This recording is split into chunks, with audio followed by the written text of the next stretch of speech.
છો મિત્રો, સ્વાગત છે તમારું એક નવા બ્લોગમાં. મોજમાં રોજે રોજમાં. અને આજની મોજ થોડી ડાઉન છે કારણ કે સોમનાથ જવાનું હતું અને કેન્સલ થયું છે એટલા માટે. તો ચાલી રહ્યો છે અમારો નાસ્તો સવારમાં. અને ભૈરો મંદિર જઈને આવ્યો છે તો ત્યાં આખો ભીનો થઈ ગયો છે. તો અમારો સોમનાથનો પ્લાન થયો છે કેન્સલ કારણ કે વરસાદ બહુ છે. તો હવે સોમનાથ તો જવાશે નહીં. હવે અમારે જવાનું પડશે જુનાગઢ. જો હજી 2-3 કલાક વેટ પડશે તો ત્યાં બી નહીં જવાય. પણ હવે ફટાફટ સામાન પેક કરે છે અને નીકળીએ છીએ જુનાગઢ માટે. સોમનાથ તો કેન્સલ થઈ ગયું છે અને આ પહેલો જુઓ તો ઓલમોસ્ટ બધું સામાન મુકાઈ ગયો છે. હવે છેલ્લા 2-3 થેલા બાકી છે. એ 2-3 થેલા મૂકીને પછી નીકળીએ જુનાગઢ માટે. થઈ ગયા છે રોંગ રસ્તે અને હવે હું છેલ્લે છૂણામાં બેઠો છું. રોંગ રસ્તે ચડી ગયા છે કારણ કે ડ્રાઈવર આપણો ભાઈ છે. રોંગ રસ્તે ચલાવીને આપ્યા મેં અને ઉપર ભાભી કોણ ચડાવે રોંગ રસ્તે? બસ પતી ગયો. એમણે લીધી ની પહેલા તમે લઈ તો જઈ રહ્યા હતા દ્વારકાથી સોમનાથ, પરંતુ સોમનાથમાં ફૂલ વરસાદ હતો અને ફૂલ વરસાદના અલર્ટ જાહેર કર્યું છે. તો હવે ત્યાંનો રૂટ કેન્સલ થયો છે અને અત્યારે ચાલે ચણા ચટપટીની મજા. ભાભી એ સ્માઇલ તો આજે માધવપુર બીચ જે ફૂલ ગાંડો છે અત્યારે. અને અત્યારે બધું વરસાદના કારણે બધા સ્ટોલ બોલ બધું ઉખાડ નાખ્યા છે. નકર ખાવા ઉભરી ગણતરી હતી કારણ કે કંઈ ખાતું નથી.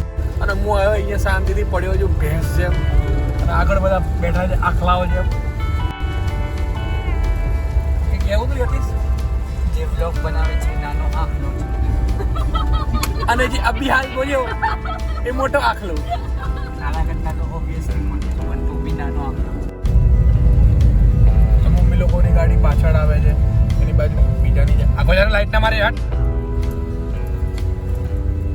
અને આજે અમારા ભૂત જેવા ભાભી ડાકણ જેવો ભાઈ બરોબર જાતો. તો સુધી જે ગાડી ચલાવતા થોડી મસ્તી. તો હવે પહેલો બતાવશે આપણને યતીશ ગાડી કઈ રીતે ચલાવે છે. પહેલા બતાવે યતીશ કઈ રીતે ગાડી ચલાવે. 20 થી 25 સીએનજી પંપ છાન્યા ગોત્યા બાદ એક સીએનજી પંપ મળ્યો છે અત્યારે. સવારના સીએનજી પંપ પેટ્રોલ પંપ કંઈ મળતું નથી. તો આવી ગયા છે એક હોટલ ઉપર અને આરામ કરવા માટે બેઠા છીએ. પાન બનાવડાવ્યું છે અને ત્યાં એક ગેરેજ છે તો આપણી ગાડીને સરખી કરાય છે બધા. મીન્સ કે ગેરેજ વાળો સરખી કરાય છે અને આપણે બધા ઘેરીને ઊભા છે બિચારાને. તો ઓલમોસ્ટ થઈ ચૂકી છે આપણી ગાડી રિપેર અને આ ભાઈએ કરી છે ગાડી રિપેર. આપણા યતીશભાઈ એમના ઉપર સુપરવિઝન કરતા હતા જોરદાર વાળું. જોઈ શકો છો પપ્પા લોકો આંટો મારીને આવ્યા છે અત્યારે. ગાડી કમ્પ્લીટ રિપેર થઈ ગઈ છે. તો ફાઇનલી હાના કરતા પહોંચી ગયા છીએ સોમનાથ મહાદેવ પહોંચી ગયા છે. ને ભાઈલો અને પપ્પા જાય છે ગાડી પાર્ક કરવા માટે. અને પહેલાની ડ્રાઇવિંગ થોડીક હજી ખરાબ જ છે.